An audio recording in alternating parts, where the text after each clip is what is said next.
Hello class, स्वागत है आप सभी का हमारी इस छोटी सी कक्षा में। This side your educator Neetu Bairagi. और आज की क्लास में हम डिस्कस करेंगे, हमारी एक नई यूनिट की हम शुरुआत करते हैं इस क्लास से।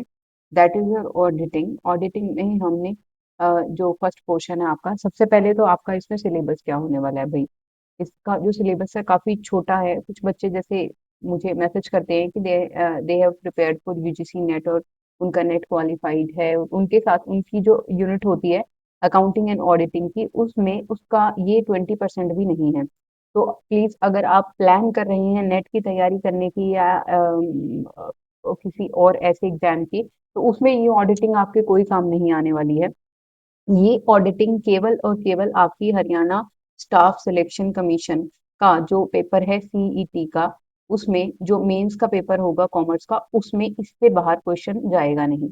तो ये बात मुझे पहले क्लैरिफाई करनी इसलिए जरूरी थी। कुछ बच्चों के डाउट होते हैं, कहते हैं कि हम एचपीएससी के लिए तैयारी करेंगे, ये ऑडिटिंग इनफ होगी क्या? नहीं जी, नहीं होगी। ये ऑडिटिंग केवल हरियाणा सीईटी मेंस कॉमर्स के लिए है, उसके बाहर ये कहीं भी काम नहीं आएगी। अब ये बहुत बेसिक ऑडिटिंग है, बहुत बेसिक पूछी गई है। कैसे?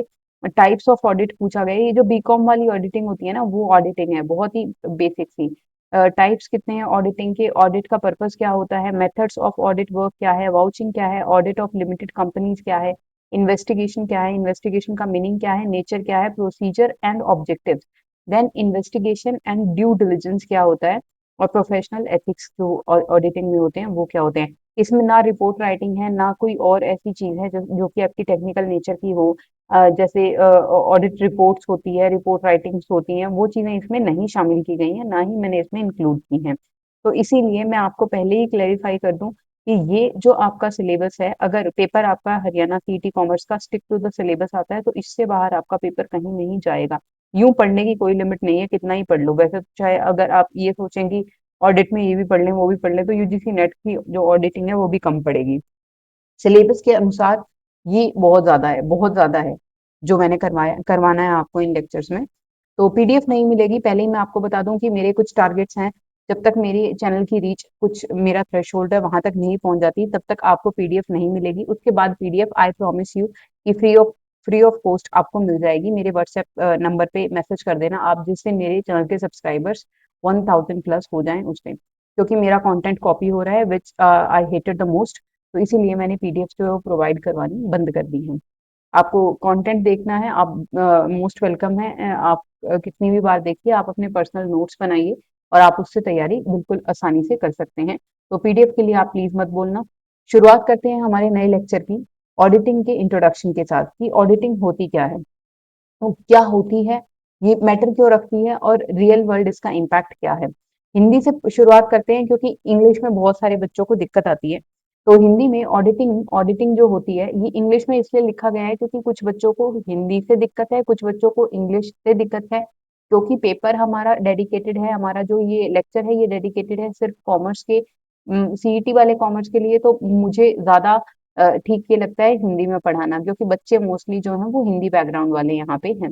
तो ऑडिटिंग का अर्थ क्या होता है? किसी व्यवसाय की वित्तीय स्वास्थ्य परीक्षण, यानी उसकी फाइनेंशियल हेल्थ क्या है, उस चीज का क्या है, ये एक टेस्ट है, ऑडिटिंग जिसको बोलते हैं। और ये एक तरीके की सिस्टमैटिक जांच होती है, सिस्टमैटिक इंक्वायरी होती है। ये इनफॉर्मल नहीं है, यानी अनौपचारिक नहीं है, बल्कि ये मानक नियमों के अनुसार होती है। कुछ स्टैंडर्ड रूल्स होते हैं, उनके अनुसार जो ऑडिटिंग होती है वो की जाती है।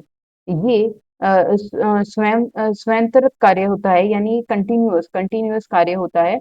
आपका जो ऑडिटिंग है ये दैनिक कार्यों से जुड़ा हुआ नहीं है, ये आपका क्या है, सॉरी, स्वतंत्र स्वतंत्र लिखा गया, आई थिंक, हाँ स्वतंत्र लिखा गया, उसकी स्पेलिंग में एक अंतर है। तो इंडिपेंडेंट फंक्शन है आपकी ऑडिटिंग जो है, इट इज इंडिपेंडेंट फंक्शन। ये आपके डेली रूटीन के जो कार्य होते हैं उनके साथ जुड़ा हुआ नहीं है। उसके बाद है इसका मेन जो ऑब्जेक्टिव है वो क्या है। इसका मेन ऑब्जेक्टिव होता है, जो आपके बुक्स ऑफ अकाउंट्स हैं उनकी ट्रूथ क्या, वो क्या क्या उनका ट्रूथ है, और क्या उनकी क्या वो जो उनकी प्रेजेंटेशन है वो फेयर है या नहीं है, ये चीजें पता लगाना। उसके बाद आता है एरर डिटेक्शन, या फिर आपकी त्रुटियां जो होती है उनका पता लगाना।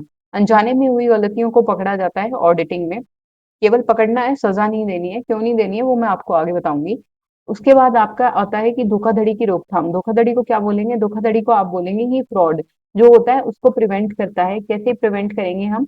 जानबूझकर किए गया कोई भी हेर-फेर जो है वो एक नज़र में पता चल जाता है और उस पर हमें क्या करना है कि अपना जो ध्यान है वो रखना है एज़ ऑडिटर और उसको प्रिवेंट करना है। उससे हमारी ऑर्गेनाइज़ेशन को नुकसान हो रहा है, इसीलिए हमें वो होने नहीं देना है। उसके बाद है विश्वसनीयता को बढ़ावा देना। विश्वसनीयता क्या होता है कि आपकी जो ऑर्गेनाइजेशन है उस पे ट्रस्ट बिल्ड करना। किसका? जो भी निवेशक हैं जिन्होंने उस पे पैसा लगा रखा है, जो भी बैंक है जिसने उसे लोन दे रखा है, उसको केवल तभी भरोसा रहेगा ना, आप प्रॉपर ऑडिट करवा रहे हैं सारी चीज़ों की और सारी चीज़ें आपकी ट्रू हैं, फेयर हैं, only then they will be able to rely on you as an organisation, है ना? तो उनका पैसा लगा हुआ है इसीलिए वो ये चाहते हैं कि वो जितना हो सके आपके ऊपर नजर रखें और सारी चीजें जो है उन्हें प्रॉपर मिले। कानूनी आवश्यकता क्या है ऑडिटिंग की? कंपनीज एक्ट 2013 के अंतर्गत जो ऑडिटिंग है ये मैंडेटरी है, ये जो है वो अनिवार्य है, तो कोई भी कंपनी से बाईपास नहीं कर सकती। उसके बाद आता है आपका कॉर्पोरेट गवर्नेंस। कॉर्पोरेट गवर्नेंस का क्या मतलब होता है कि जितनी ज्यादा ट्रांसपेरेंट रहेंगी चीजें, जितनी ज्यादा अकाउंटेबिलिटी सेट होगी, उतना ही ज्यादा क्या है कि ये सारी चीजें जो है आपकी स्मूथली काम करेंगी। तो कॉर्पोरेट गवर्नेंस भी इसका एक जो है वो पार्ट आता है, फीचर्स ऑफ जो आपकी ऑडिटिंग है उसमें। आपके जो मैनेजमेंट है उसमें भी ऑडिटिंग जो है वो बेहतर सहायता प्रदान करता है। क्यों प्रदान करता है? क्योंकि देखो, जब अगर हमारी मैनेजमेंट को पता होगा कि हमारी जो एसेट्स हैं वो कैसे मैनेज की जा रही हैं, उनमें जो लगा हुआ पैसा है उस पे कोई आउटपुट आ रहा है या नहीं आ रहा है, तो क्या उन्हें ये नहीं लगेगा कि उनके जो डिसीजंस हैं वो फ्रूटफुल हैं? तो ये असिस्ट करता है मैनेजमेंट में भी। तो ऑडिटिंग जितनी ज्यादा अच्छी होगी, जितने जितनी ज्यादा ट्रांसपेरेंट होगी, उतने ही ज्यादा असिस्टेंस किसे मिलेगी? मैनेजमेंट को मिलेगी। ये आपका क्या होता है? ये एक आपका प्रबंधन को सहायता प्रदान करने वाला यंत्र होता है। और दूसरा आपका क्या है कि लीगल अनुपालना या फिर आपकी जो लॉ कंप्लायंस होती है, compliance to the legal orders, auditing जो है वो इंश्योर करती है। बताया ना मैंने कि 2013 वाला जो अपना कंपनीज एक्ट है उसमें मैंडेटरी है कि आपने ऑडिट करवाना ही करवाना है। सोशल रिस्पॉन्सिबिलिटी या जो सीएसआर होता है, सीएसआर होता है, अगर किसी कंपनी ने ये वाली लाइबिलिटी डिस्चार्ज नहीं की हुई है तो ऑडिट करवाने के बाद पता चल जाएगा और उसे वो करवानी ही पड़ेगी। सीएसआर भी मैंडेटरी है कंपनीज एक्ट 2013 में। उसके बाद आता है आधुनिक भूमिका या फिर उसका जो मॉडर्न रोल है, कंटेम्पररी जो रोल है ऑडिटिंग का वो क्या है? तो ऑडिटिंग केवल फाइनेंशियल ही नहीं है बल्कि ये आपकी किस किस चीज की होती है? ये आपके मैनेजमेंट की भी होती है, मैनेजमेंट ऑडिट जिसे बोलते हैं, संचालन ऑडिट। फिर आपकी फॉरेंसिक ऑडिट भी होती है, आपकी एनवायरमेंटल ऑडिट भी होती है। तो कई तरह की ऑडिट्स जो है आज के टाइम पे की जाती हैं। उसके बाद इसकी लिमिटेशंस क्या आती हैं? तो ऑडिटर जो होता है वो केवल अवेलेबल एविडेंसेस के आधार पे ही ऑडिट रिपोर्ट देता है, जिसका क्या नुकसान हो जाता है कई बार कि जो आपके जो एविडेंसेस होते हैं, हो सकता है वो एविडेंसेस ही फेक हों। तो आपकी जो रिपोर्ट है वो चाहे आपने कितनी भी ड्यू डिलिजेंस से बनाई हो, लेकिन वो रिपोर्ट जो आपकी वो ट्रू एंड फेयर व्यू दे ही नहीं पाएगी ऑर्गेनाइजेशन का। जैसे कि सत्यम स्कैम जो हुआ था उसमें ऑडिटिंग की जरूरत जो थी उसको और ज्यादा मजबूत कर दिया, क्योंकि टाइमली अगर ऑडिट हुई होती तो उतना बड़ा घोटाला ना होता, क्योंकि पहले ही चीजों का पता चल चुका होता। ऑडिट के टाइप्स कितने होते हैं? मोस्ट इम्पोर्टेंट जो आपकी ऑडिट होती है उसको देखने के कई लेंसेज हो सकते हैं, कई लेंसेज हो सकते हैं। जैसे टाइप्स कितने हैं ऑडिट के? यहाँ मैंने 15 टाइप्स ऐड किए हैं, इससे बाहर कोई भी टाइप ऐसा ऑडिट का नहीं है जो आपके पेपर में पूछ लिया जाए। तो देखो हिंदी में पढ़ लेते हैं पहले एक बारी। वैधानिक ऑडिट, आंतरिक ऑडिट, लागत ऑडिट, प्रबंधन ऑडिट, कर ऑडिट और सरकारी ऑडिट, संचालन ऑडिट, प्रदर्शन ऑडिट, सचिवीय ऑडिट, उसके बाद प्रोपराइटरी ऑडिट, सहवर्ती ऑडिट यानी जो कॉन्करेंट ऑडिट, फिर फॉरेंसिक ऑडिट, फिर उसकी special audit, then your social audit and then your example. तो देखिए सबसे पहले आता है आपका स्टेच्यूटरी ऑडिट। स्टेच्यूटरी ऑडिट जो होती है ये सारी की सारी कंपनीज के लिए बाय लॉ रिक्वायर्ड होती है, यानी कानूनी अनिवार्यता है ये कि स्टेट्यूटरी ऑडिट आपने करवानी ही करवानी है। Then comes your internal audit. Company के जो कर्मचारी होते हैं उनके द्वारा जो ऑडिट की जाती है उसे इंटरनल ऑडिट बोलते हैं, यानी यहाँ कोई थर्ड पार्टी ऑडिटर नहीं बुलाया जा रहा। उसके बाद आता है आपका लागत ऑडिट। लागत ऑडिट का मतलब होता है कि जो आपके लागत खाते हैं उनकी ऑडिट की गई, नहीं केवल कॉस्ट ऑडिट की जा रही है, कॉस्ट ऑडिट। तो आपके जो कॉस्ट अकाउंट्स है केवल उन्हीं की ऑडिट की जा रही है। उसके बाद आता है मैनेजमेंट ऑडिट। मैनेजमेंट के जो डिसीजंस हैं वो कितने एफिशिएंटली लिए जा रहे हैं, उनकी कुशलता पूर्वकता का जो ऑडिट है वो किया जाता है प्रबंधन ऑडिट में। उसके बाद कर ऑडिट होता है आयकर अधिनियम की धारा 44 ए बी के अनुसार, ये याद कर लेना, जो आपका सेक्शन 44 ए बी है, सेक्शन 44 ए बी, ये इनकम टैक्स में भी हम पढ़ेंगे, इसके कुछ लिमिट्स होती हैं। उसमें क्या होता है कि आपको टैक्स ऑडिट जो है वो कराना जरूरी होता है कुछ कंपनीज को और कुछ प्रोफेशनल्स को, जिनकी इनकम और जिनका टर्नओवर एक थ्रेशहोल्ड लिमिट के पार होता है उन्हें। तो कर ऑडिट जो आयकर अधिनियम के अंतर्गत करवाना अनिवार्य होता है। फिर आता है तुम्हारा सरकारी ऑडिट, जो controller and auditor general of India के द्वारा किया जाता है, उसको बोलते हैं सरकारी ऑडिट। फिर उसके बाद संचालन ऑडिट या फिर तुम्हारा मैनेजमेंट ऑडिट, संचालन की दक्षता या मैनेजमेंट की एफिशिएंसी को जांचने के लिए जो ऑडिट किया जाता है उसे संचालन ऑडिट या मैनेजमेंट ऑडिट कहते हैं। उसके बाद है प्रदर्शन ऑडिट या फिर आपका इसमें परफॉर्मेंस ऑडिट बोलते हैं। इकोनॉमी, एफिशिएंसी या इफेक्टिवनेस पर किया जाने वाला जो ऑडिट होता है उसको आप बोलते हैं परफॉर्मेंस ऑडिट। सेक्रेटरीट ऑडिट या फिर आपका जो सचिवीय ऑडिट है उसे क्या बोलते हैं? कंपनी कानून और सेबी की अनुपालना में जो कंपनीज होती हैं, जो उनके जो सेक्रेटरीज होते हैं कंपनीज के, वो जो ऑडिट कंडक्ट करवाते हैं उसे बोलते हैं सेक्रेटरियल ऑडिट। उसके बाद प्रोपराइटरी ऑडिट, जो आपके खर्चे हैं उन्हें जस्टिफाई करने के लिए। प्रोपराइटरी का मतलब पता है ना क्या होता है? मालिकाना हक जो होता है। प्रोपराइटर कौन होंगे? कंपनी के शेयर होल्डर होंगे, तो वो एक ऑडिट करवाएंगे, कहेंगे जो आप खर्चे कर रहे हो वो खर्चे जो हैं वो जेन्युइन होने चाहिए, जेन्युइन होने चाहिए। तो ये चीज को पता लगाने के लिए वो क्या करते हैं, एक प्रोपराइटरी ऑडिट जो है वो कंडक्ट करवाते हैं। सहवर्ती ऑडिट क्या होता है? कॉन्करेंट ऑडिट होता है, यानी जैसे जैसे लेन देन हो रहा है साथ साथ ऑडिट की जा रही है। फॉरेंसिक ऑडिट जो होती है उससे धोखाधड़ी का पता चल जाता है, इसका नाम ही फॉरेंसिक, जैसे आप फॉरेंसिक लैब में जो रिपोर्ट्स तैयार की जाती हैं बहुत ड्यू डिलिजेंस के बाद, वैसे ही अगर बहुत सारी ड्यू डिलिजेंस के बाद अगर ऑडिट की रिपोर्ट तैयार की जा रही है, कोई फॉरेंसिक लैब में नहीं ले जा रहा आपके डॉक्यूमेंट्स को, केवल नाम ही फॉरेंसिक ऑडिट है, ये बहुत ही ज्यादा इन डिटेल इन डेप्थ अगर ऑडिट है तो उसे फॉरेंसिक ऑडिट बोलेंगे। Then comes your special audit, जब कहीं पे भी डाउट की स्थिति उत्पन्न हो, जब कहीं भी संदेह की स्थिति उत्पन्न होती है तो उस केस में एक स्पेशल ऑडिट जो होती है वो बुलाई जाती है। फिर आता है आपका सामाजिक ऑडिट। सीएसआर के कार्यों की जांच करने के लिए जो ऑडिट बुलाई जाती है उसे बोलते हैं सामाजिक ऑडिट। जैसे उदाहरण के तौर पे आप अगर बैंक में कंकरेंट ऑडिट का एग्जांपल लें तो उसका क्या जो रेलेवेंस है वो बैंक के लिए है भाई, उससे एनपीए जो बैंक में होने वाले होते हैं उनको रोकने में मदद मिलती है। पता ही नहीं लगेगा कि कौन कौन है जो इंस्टॉलमेंट्स पे नहीं कर रहा, तो फिर तो एनपीए हो ही जाएंगे, है ना? तो अगर साथ साथ वो ऑडिट नहीं करेंगे तो उससे बैंक को बड़ा नुकसान हो जाएगा, इसीलिए वो क्या होते हैं कि कॉन्करेंट ऑडिट जो है वो चलाए रखते हैं। फिर आपका आता है ऑडिट की जर्नी क्या है, what is the step by step process of an audit. तो सबसे पहले इसको थोड़ा सा हिंदी में बता दूं मैं आपको। सबसे पहले ऑडिटर की नियुक्ति की जाती है, फिर उसके बाद आपका जो बिजनेस है उसे समझा जाता है, फिर एक आपका ब्लूप्रिंट तैयार किया जाता है, एक योजना बनाई जाती है, फिर आंतरिक जो नियंत्रण है यानी इंटरनल कंट्रोल जो है उसकी समीक्षा की जाती है, फिर जोखिम का मूल्यांकन यानी रिस्क वैल्यूएशन किया जाता है, ऑडिट प्रोग्राम को तैयार किया जाता है, साक्ष्यों का संग्रहण किया जाता है, यानी जो जो भी ऑडिट एविडेंस आपके पास अवेलेबल है उनको कलेक्ट किया जाता है, लेन देन की जांच की जाती है, संपत्तियों की पुष्टि की जाती है, देयताओं की जांच की जाती है। उसके बाद विश्लेषणात्मक समीक्षा की जाती है, यानी एनालिटिक आपका जो समीक्षा है वो की जाएगी, अनुपालना जांच की जाएगी, प्रबंधन से उसके ऊपर डिस्कशन किया जाएगा, यानी मैनेजमेंट से डिस्कशन किया जाएगा, रिपोर्ट तैयार की जाएगी और अंतिम रिपोर्ट जो है वो प्रस्तुत की जाएगी। तो चलिए इसको समझते हैं। अपॉइंट करना है सबसे पहले आपने एक auditor. It could be appointed, the auditor could be appointed by the shareholders और it can also be appointed by the board of directors. Sometimes government also appoints the auditor. ठीक है, तो वो केस देखा जाएगा कि कौन सा केस है, कौन सी ऑडिट है, उसमें ऑडिटर की सबसे पहले अपॉइंटमेंट होगी। उसके बाद आपके बिजनेस को समझा जाएगा, आपकी इंडस्ट्री का क्या नेचर है, आपकी जो फर्म है उसका क्या साइज है, उसमें किस किस प्रकार के रिस्क जो हैं वो आ सकते हैं। उसके बाद अब प्लानिंग की जाती है, ऑडिट का पूरा प्लान, उसका स्कोप और उसकी डेडलाइंस डिसाइड की जाती हैं। उसके बाद इंटरनल कंट्रोल रिव्यू, यानी आपकी जो एग्जिस्टिंग चेक्स हैं, आपकी चेक्स एंड बैलेंसेस जो एग्जिस्टिंग है। इंटरनल कंट्रोल का मतलब, ये आंतरिक नियंत्रण का मतलब ये होता है कि आप आंतरिक तौर पे भी तो कंपनी में कुछ चीजें, कुछ चेक्स रख रहे होंगे कि कोई कर्मचारी जो है वो गले में से पैसे तो ना निकाल के ले जा रहा है, तो उस टाइप के कुछ इंटरनल चेक्स भी तो आपने रखे हुए होंगे ना, उनकी जांच की जाती है। वो अगर अच्छे हैं, स्ट्रांग है, तो आपकी ऑडिट जो है उसमें कम दम लगाना पड़ता है, वेरएज़ आपके इंटरनल कंट्रोल्स अगर वीक हैं तो आपकी जो ऑडिट है उसमें ज्यादा जोर लगाना पड़ेगा। उसके बाद रिस्क असेसमेंट, आइडेंटिफाई करेंगे एरियाज को जहां पे फ्रॉड होने की ज्यादा संभावना है।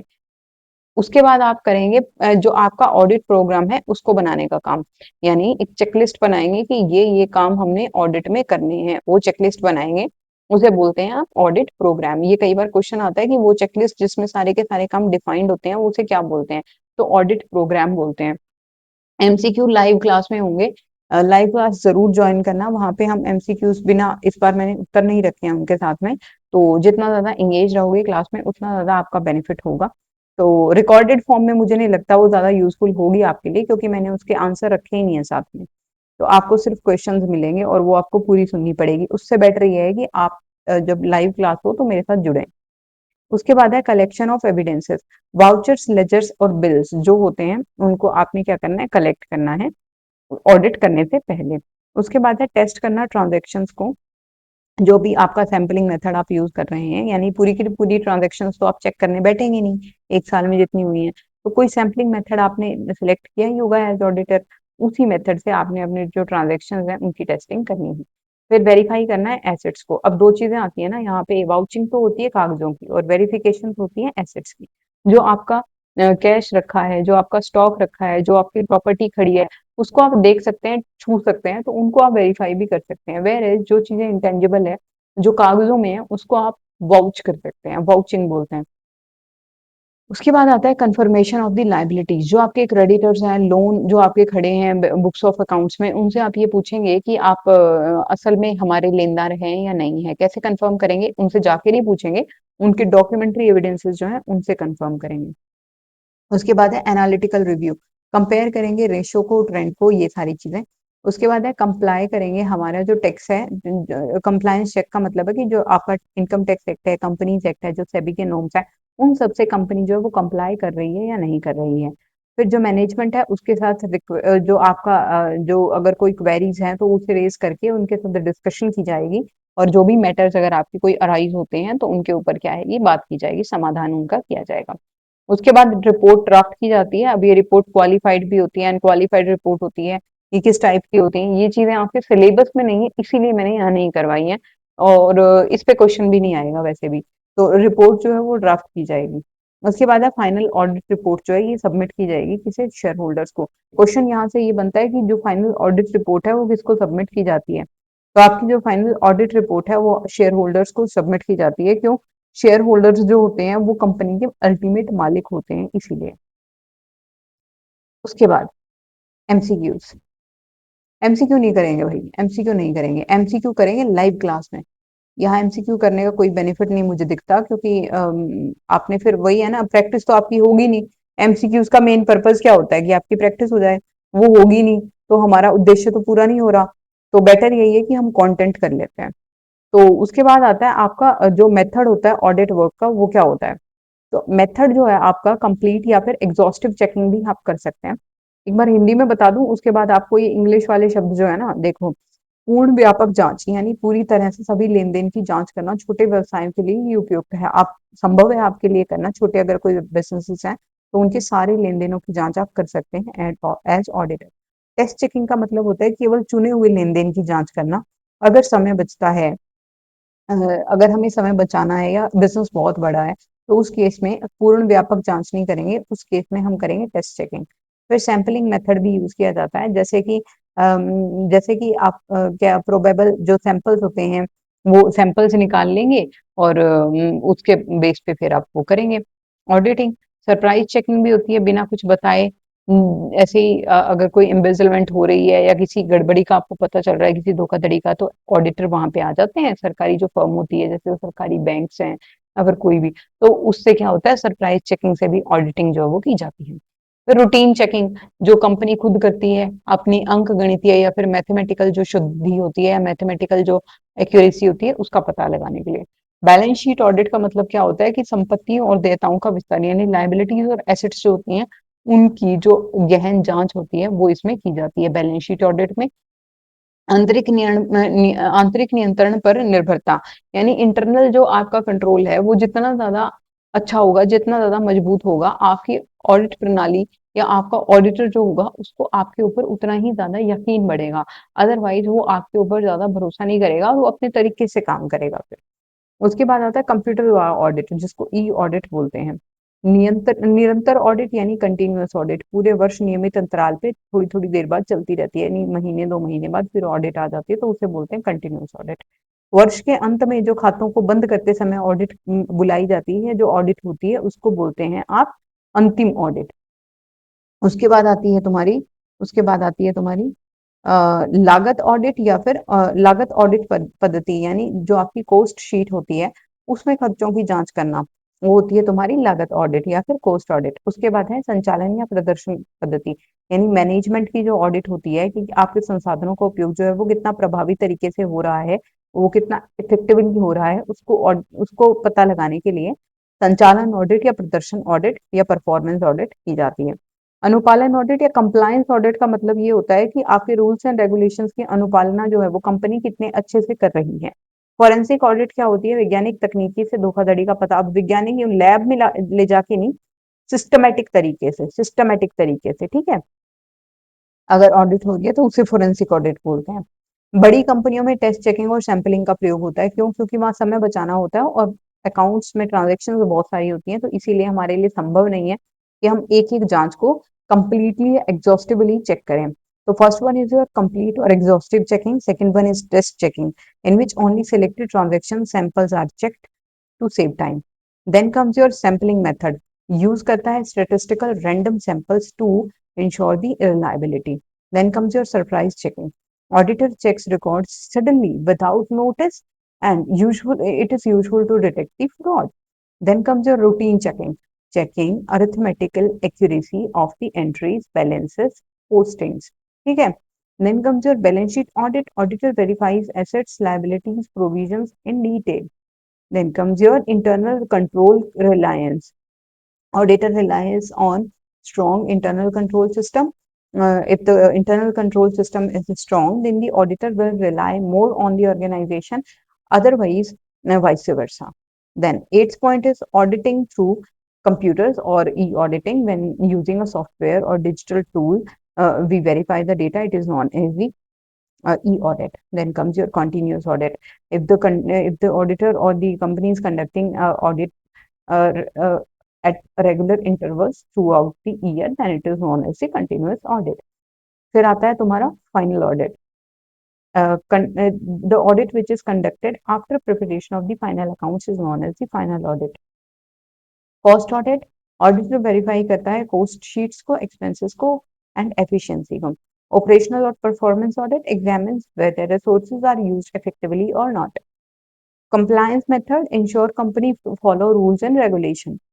Forensic audit method, scientific techniques to detect the fraud and cyber crimes.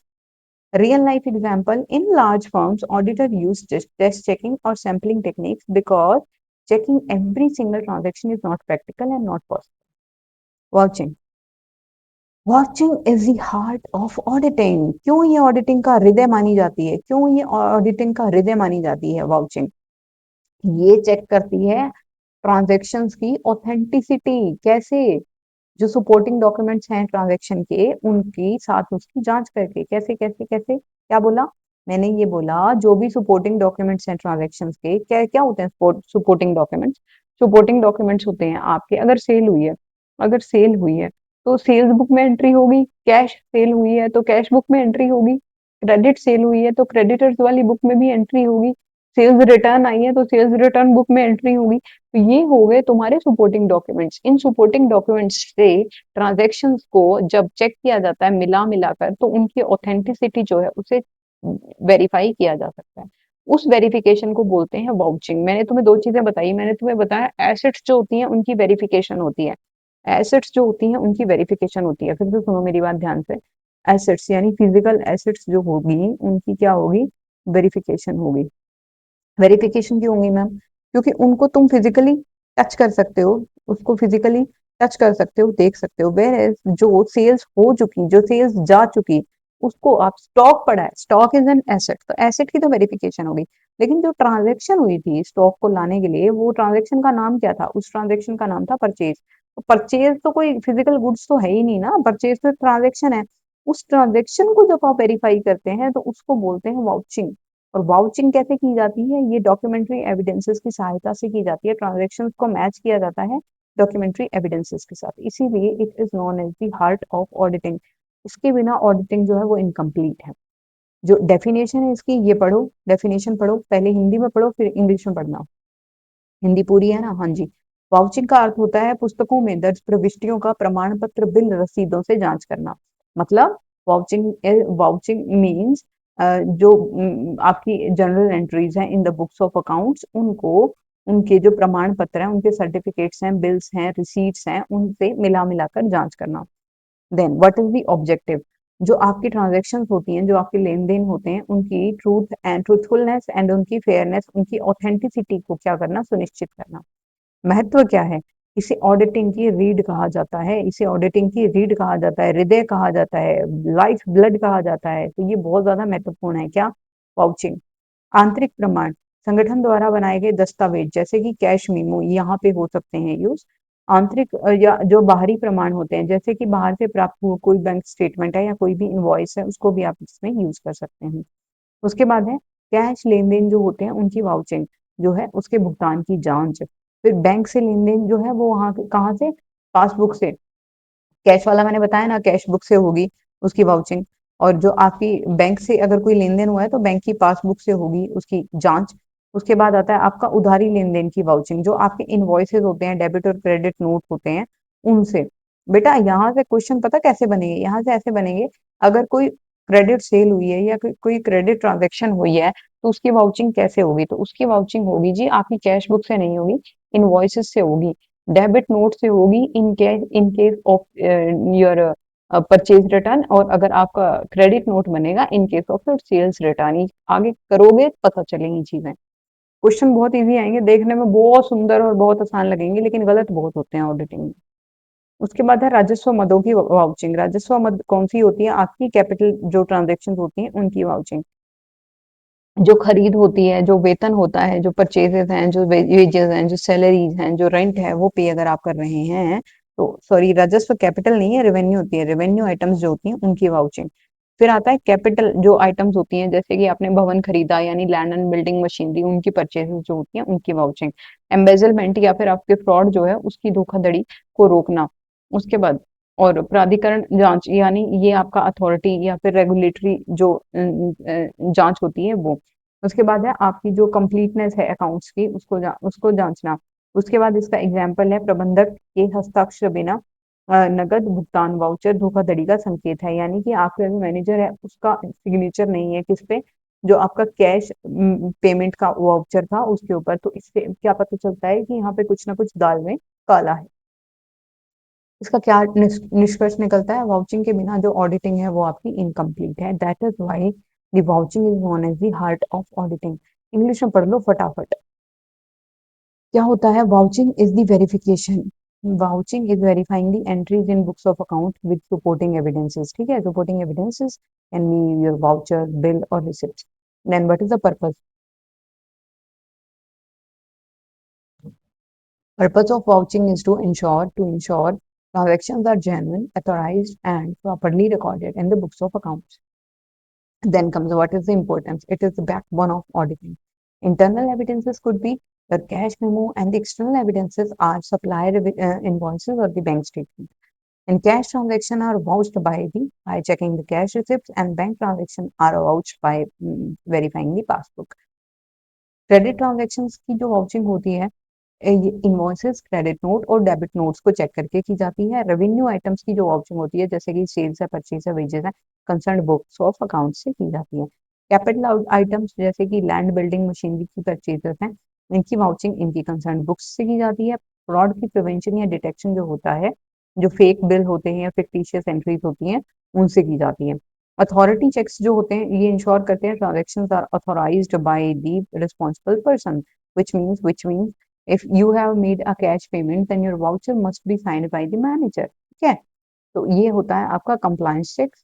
Then your real life example is the same which I had earlier told you in the example. तो conclusion इसका क्या होता है? Without vouching auditing is incomplete. दिक्कत थोड़ी सी देर की है, उसके बाद है ना हिंदी इंग्लिश दोनों मिक्स हैं। ये पता नहीं थोड़ी सी देर तक ना नोट्स दोनों लैंग्वेजेस में अलग अलग लिखे थे, मैंने थोड़ा एक एक्सपेरिमेंट करके देखा कि कैसे जाती है क्लास। तो it is not a very good experience for me, आपके लिए भी नहीं होगा आई होप, क्योंकि साथ में दोनों भाषा लिखी होती है तो इजी होता है पढ़ने वाले के लिए भी और पढ़ाने वाले के लिए भी। या तो फिर एक ही भाषा में पढ़ाओ या तो फिर दोनों दोनों, क्योंकि बच्चों की डिमांड ये रहती है कि इंग्लिश हमें समझ में नहीं आती, that is why I included both the languages.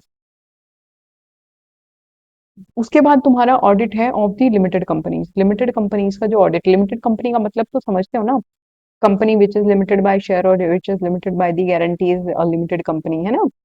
तो कंपनीज एक्ट 2013 में इसकी डेफिनेशन दी हुई है और इससे रिलेटेड कुछ स्पेशल रूल्स जो हैं वो दिए हुए हैं।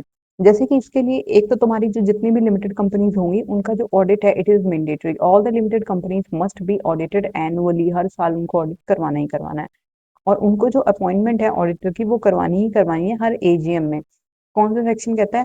Section 139 of the Indian companies act 2019 नहीं, इंडियन कंपनीज एक्ट 2013 कहता है कि 139 जो सेक्शन है उसके अंडर जो ऑडिटर है वो अपॉइंट किया जाना चाहिए। क्वालिफिकेशन जो है, वो ऑडिटर जो है ये must be a chartered accountant, he और she must be a chartered accountant.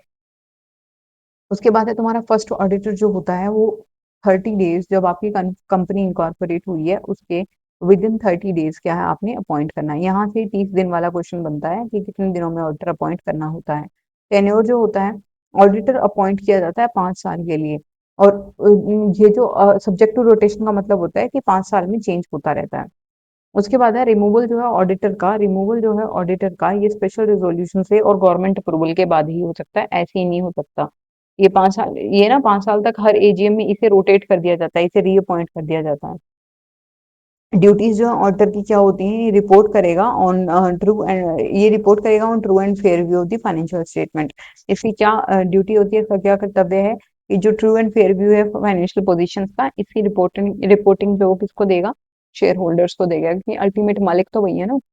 Rights क्या है शेयर होल्डर्स के, ऑडिटर के सॉरी, तो ये सारी बुक्स ऑफ अकाउंट्स को, वाउचर्स को और सारी इंफॉर्मेशन को एक्सेस कर सकता है, ये इसका अधिकार है। ऑडिटर की जो रिपोर्ट होती है ये किसे प्रेजेंट की जाती है, ये प्रेजेंट की जाती है आपकी शेयर होल्डर्स को, कहाँ पे, एजीएम में प्रेजेंट की जाती है। तो auditor's report is presented to the shareholder at the AGM. Then उसके बाद आता है तुम्हारा फ्रॉड की जो रिपोर्टिंग होती है। Fraud must be reported to the central government under section 143। एक तुमने पढ़ा सेक्शन 139 जिसमें ऑडिटर को अपॉइंट करना मैंडेटरी बताया गया था कि हर एक लिमिटेड कंपनी अंडर सेक्शन 139 जो है ऑडिटर को अपॉइंट करेगी ही करेगी। इसके बाद तुम्हारा सेक्शन आता है 141 142, उसमें इनकी क्वालिफिकेशन और ड्यूटीज और वो चीजें दी हुई हैं, वो तुम्हारे लिए जरूरी नहीं है, जितने सेक्शन करवाए जाए केवल उतने कर लो वो बहुत है, कुछ एमसीक्यूज में रिवाइज हो जाएंगे। उसके बाद है फ्रॉड रिपोर्टिंग जो है वो सेंट्रल गवर्नमेंट को करनी होती है, कौन से सेक्शन के अंडर, तो सेक्शन 143 के अंडर करनी होती है। अब कुछ बच्चे कह देंगे मैडम कोई और सेक्शन आगे जो आपने नहीं करवाया, तो ऐसे तो भाई कुछ भी आ सकता है, ऐसे तो कुछ भी आ सकता है, हरियाणा में हर चीज अनप्रेडिक्टेबल है, तो कोई लिमिट तो रखनी पड़ेगी ना। तो जरूरी जरूरी चीजें हैं वो हम सब करेंगे, आलतू फालतू की चीजों करने का ना तो मुझे समय है करवाने का, ना आपको समय होना चाहिए करने का, क्योंकि समय बहुत कम है, बहुत क्रूशियल है। ब्रांच ऑडिट जो होती है इसका क्या मतलब होता है, सेपरेट ऑडिट अगर हर ब्रांच के लिए करवाई जा रही है, अगर ब्रांचेस हैं और उनके लिए सेपरेट सेपरेट ऑडिट करवाई जा रही है उसे ब्रांच ऑडिट बोलते हैं। सेक्रेटरियल ऑडिट का मतलब होता है लिस्टेड कंपनीज के लिए या फिर बिग पब्लिक कंपनीज जो होती हैं उनके लिए जो ऑडिट करवाई जाती है उसे तुम बोलते हो सेक्रेटरियल ऑडिट्स। उसके बाद है कोस्ट ऑडिट, जो केवल बुक्स ऑफ अकाउंट्स, जो आपकी कोस्ट कोस्ट अकाउंट्स हैं उन्हीं की वेरिफिकेशन या उन्हीं के बेसिस पे जो ऑडिट की जाती है उसको बोलते हैं कोस्ट ऑडिट। उसके बाद है पेनल्टी, अगर नॉन कंप्लायंस, अगर किसी कंपनी ने जो ऑडिट के प्रोविजन से वो कंप्लाई नहीं किए तो उनके ऊपर हैवी फाइन्स लगते हैं, कंपनी पे भी लगते हैं, उनके ऑडिटर्स पे भी लगते हैं। और रियल लाइफ एग्जांपल इसका पीएनबी स्कैम जो 2018 में रिसेंटली हुआ है, उसमें जो ऑडिटर है उनको ब्लेम किया गया था कि उन्होंने जो रिपोर्टिंग है वो फेक की ट्रांजेक्शन की इन टाइम। तो ये पढ़ना इसके बारे में थोड़ा बड़ा इंटरेस्टिंग है ये। ऑडिटर के ऊपर ही इसके अंदर चार्जेस लगे थे, उन्होंने रिपोर्ट किया, उनकी रिपोर्टिंग के ऊपर ही सवाल उठे थे, तो यहाँ पे बहुत सारे लोग फंसे थे 2018 वाला PNB scam. Audit of A limited company जो आपका कंपलसरी होता है, ये नेचर में बाय नेचर ये क्या होता है, कंपलसरी होता है। लिमिटेड कंपनीज का जो ऑडिट है वो क्या होता है, लिमिटेड चाहे प्राइवेट कंपनी हो चाहे पब्लिक कंपनी हो। अब कई बच्चे ना ये पूछते हैं मैडम प्राइवेट कंपनी का ऑडिट जरूरी है क्या। अगर प्राइवेट कंपनी है तुम्हारी, प्राइवेट लिमिटेड नहीं पढ़ते हो तुम, पीवीटी एलटीडी, तो वो प्राइवेट कंपनी भी अगर if it is limited by guarantee और if it is limited by the shares, तो ये तुम्हारी कंपनी एक्ट 2013 में रजिस्टर्ड है, तो इसको हर साल अपने अकाउंट्स हैं, बुक्स ऑफ अकाउंट्स हैं, इनको कंपल्सरीली क्या करना पड़ेगा, ऑडिट करवाना ही करवाना पड़ेगा। इसका उदाहरण, अगर कोई स्मॉल प्राइवेट कंपनी है जैसे कि XYZ प्राइवेट लिमिटेड हमारी है, इसको हर साल आपकी जो कंपनी प्राइवेट लिमिटेड है, ये प्राइवेट लिमिटेड है, अगर केवल प्राइवेट होती तो इसलिए ऑप्शनल था, लेकिन ये लिमिटेड है, तो इसको हर साल आपके जो बुक्स ऑफ अकाउंट्स है उन्हें ऑडिट करवाना ही करवाना पड़ेगा, चाहे इसका टर्नओवर कुछ भी हो, डजंट मैटर, इसका टर्नओवर कुछ भी हो, doesn't matter. Appointment of the auditor, जो आपका जो पब्लिक कंपनी है उसमें जो ऑडिट जो सॉरी लिमिटेड, पब्लिक नहीं बोलना, लिमिटेड कंपनी, उसमें अपॉइंटमेंट जो है ऑडिटर का वो कैसे, फर्स्ट ऑडिटर जो है बोर्ड ऑफ डायरेक्टर्स जो है वो अपॉइंट करेंगे 30 डेज में, कब से, इनकॉर्पोरेट जब हुई है कंपनी उसके 30 दिन के अंदर अंदर करेंगे। जो ऑडिटर है ये शेयर होल्डर्स के द्वारा under section 139 of the companies act with in 30 days of the incorporation, जिस दिन कंपनी का गठन हो गया उसके 30 दिन के अंदर अंदर जो है उसको क्या करना पड़ेगा, आपको ऑडिटर को अपॉइंट करना पड़ेगा। उसके बाद सेकंड जो आपका इसमें मेन पॉइंट आता है, ये कौन सा सेक्शन कहता है, सेक्शन 139 कहता है किसका, कंपनीज एक्ट 2013 का, ठीक है। जैसे रिलायंस एंड इंडस्ट्री अपॉइंट करती है इसके स्टेचुटरी ऑडिटर को एजीएम में हर साल। क्वालिफिकेशंस क्या होती है ऑडिटर की, जो क्वालिफिकेशंस है, ऑडिटर जो है वो चार्टर्ड अकाउंटेंट होना चाहिए, एक वैलिड सर्टिफिकेट उसके पास होना चाहिए कि वो इन प्रैक्टिस चार्टर्ड अकाउंटेंट है, ठीक है। जैसे कि आपकी कंपनीज हैं जैसे कि डिलॉयट है या फिर पीडब्ल्यूसी है या फिर आपका ईवाई या केपीएमजी, ये जो क्वालिफाइड चार्टर्ड अकाउंटेंट्स होते हैं उन्हें, उन्हीं की ये जो है कंपनीज हैं, ठीक है। उन्हें ही वो अपॉइंट करती है। टेन्योर क्या होता है ऑडिटर का, ये 5 साल का अपॉइंटमेंट होता है, वन टर्म में, एक बार में 5 साल की अपॉइंटमेंट, ये रीअपॉइंट भी किए जा सकते हैं लिस्टेड कंपनीज में। जैसे कि रोटेशन पे जो मैंने बताया ना कि हर साल इनको रीअपॉइंट करना पड़ता है, वैसे तो 5 साल का टेन्योर है, एक बार अपॉइंट हो गया एजीएम में फिर दोबारा प्रस्ताव पास किया जाता है। तो ऑडिटर जो है उसको, ये जो एक्ट है हमारा कौन सा, कंपनीज एक्ट, ये कहता है 5 साल में रोटेट करना है, लेकिन कंपनी स्पेशल रेजोल्यूशन पास कर लेती है हर साल भी, जैसे इन्फोसिस है, तो वो हर साल अपने, हर 10 साल में अपने जो ऑडिटर्स हैं उनको एज पर लॉ क्या करती है, रोटेट करती है। अपने खुद के प्रोविजन उन्होंने बना रखे हैं, लेकिन वो गए रीअपॉइंट कर देती है, 5 साल के बाद क्या कर देती है, रीअपॉइंट कर देती है। तो इसमें अगर क्वेश्चन में आए तो 5 साल लिखना है, क्वेश्चन में आए तो 5 वर्ष लिखना है, ठीक है। अब कंफ्यूज मत होना कि मैडम ने 1 साल भी बोल दिया, 10 साल भी बोल दिया, 5 साल भी बोल दिया, आपके पास क्वेश्चन में आए तो आपने लिखना है केवल 5 वर्ष। उसके बाद है राइट्स क्या होते हैं ऑडिटर के, ऑडिटर को बहुत सारे अधिकार है भाई, ऑडिटर आपकी कंपनी के बुक्स ऑफ अकाउंट्स सारे देख सकता है, सारे वाउचर्स की जानकारी उसको होती है और वो सारे वाउचर्स को देख सकता है।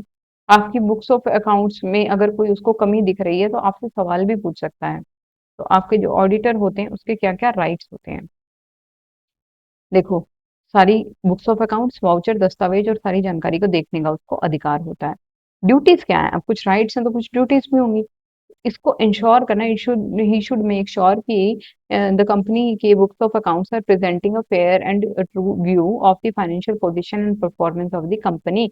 ऑडिटर को सुनिश्चित करना है कि खाते कंपनी की वित्तीय स्थिति और प्रदर्शन का सत्य और निष्पक्ष चित्र प्रस्तुत करते हैं, जैसे कि अगर प्रॉफिट्स हैं are overstated in the balance sheet, the auditor must highlight it in the report. कह रहा है कि अगर ऑफिट्स जो प्रॉफिट्स हैं वो रिपोर्ट जो आपकी बुक्स पे अकाउंट्स हैं उनमें इन्फ्लेटेड दिखाए गए हैं, जितने प्रॉफिट्स हैं नहीं उससे ज्यादा दिखा रखे हैं, तो ऑडिटर की ड्यूटी बनती है कि वो अपनी ऑडिट रिपोर्ट में इस चीज को मेंशन करे, ये कंपनी जो है ये कुछ ठीक तरह से काम नहीं कर रही, मुझे अच्छा नहीं लग रहा है इसके बुक्स ऑफ अकाउंट्स देखकर, ठीक है, मन में कुछ कुछ हो रहा है इसके बुक्स ऑफ अकाउंट्स देखकर, तो वो चीज उसने ऑडिट रिपोर्ट में मेंशन करनी है। अभी ऑडिट रिपोर्ट तो फिर सारे पढ़ते हैं, वो जो पढ़ेंगे तो उनका कंपनी में भरोसा टूटेगा। तो ऑडिटर की जो रिपोर्ट होती है ये रिटन फॉर्मेट में होनी चाहिए और शेयर होल्डर्स को एजीएम में प्रस्तुत करनी है, उनके घर जाकर नहीं दे के आनी है, एजीएम में प्रस्तुत करनी है। इस रिपोर्ट में उसके ओपिनियन होंगे, उसकी ऑब्जर्वेशन होंगी और उसकी क्वालिफिकेशन होंगी, अगर कोई है, क्वालिफिकेशन ऑडिटर की नहीं, ऑडिट रिपोर्ट की क्वालिफिकेशंस, मतलब इस रिपोर्ट में मुझे ये दिक्कत दिखी, उसको बोलते हैं क्वालिफिकेशंस, ऑडिट ऑडिट रिपोर्ट की, ठीक है। तो कोई भी यदि उसको कोई दिक्कत हो उसमें तो उसे रिपोर्ट में लिखेगा। फ्रॉड की रिपोर्टिंग, अगर कंपनी के ऑडिटर जो हैं इनको ऐसे किसी चीज की बू आ रही है, यानी ही सस्पेक्टिंग ऑफ फ्रॉड, तो उसको इसी इसकी रिपोर्ट जो है वो सेंट्रल गवर्नमेंट को देनी है। क्यों देनी है? क्योंकि लिमिटेड कंपनी है, ठीक है, लिमिटेड कंपनी है, इसमें बहुत सारे लोगों का हित जो है वो प्रभावित होगा। जैसे पीएनबी स्कैम है 2018 का, अगेन उसी का एग्जाम्पल है। फेक ट्रांजैक्शंस इसमें दिखाई हुई थी। तो उसके बाद आता है तुम्हारा ब्रांच ऑडिट, ये वही है, उसी को थोड़ा हिंदी इंग्लिश में एक साथ लिखा हुआ है। जब अगर अलग अलग ब्रांचेस बना रखी हैं तो हर ब्रांच का अलग से, यूं नहीं है कि हेड ऑफिस का ऑडिट हो गया तो मान लेगी पूरी ऑर्गेनाइजेशन का, जी नहीं, जितनी ब्रांचेस हैं सबका अलग अलग ऑडिट होगा।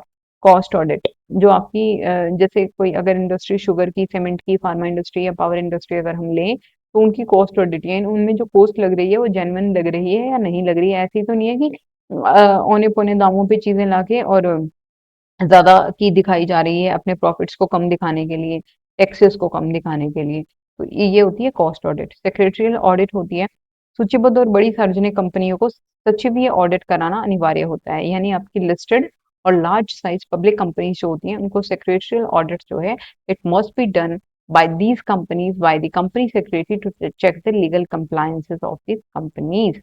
ठीक है, हाँ जी ठीक है। जैसे टाटा स्टील है तो उसके सेक्रेटरियल ऑडिट जो है वो कंप्लायंस जो है, सेबी के रूल्स हैं, कंप्लाई कर रही है कंपनी या नहीं कर रही है, वो चीज देखने के लिए किया जाता है। रोटेशन जो है ऑडिटर का, एकाधिकार से बचने के लिए सूचीबद्ध कंपनियां हर 10 साल में ऑडिटर को चेंज करती हैं। मैंने बताया ना, 5 साल के लिए ऑडिटर एक बार अपॉइंट हो जाता है, फिर उसको उसी ऑडिटर को रीअपॉइंट किया जा सकता है अगले 5 साल के लिए, लेकिन 10 साल के बाद तो उसे किसी और को देना ही पड़ेगा वो चार्ज ऑडिटर का। वो 11वें साल खुद ऑडिटर बन के नहीं रह सकता। तो इसको तुम बोलते हो रोटेशन।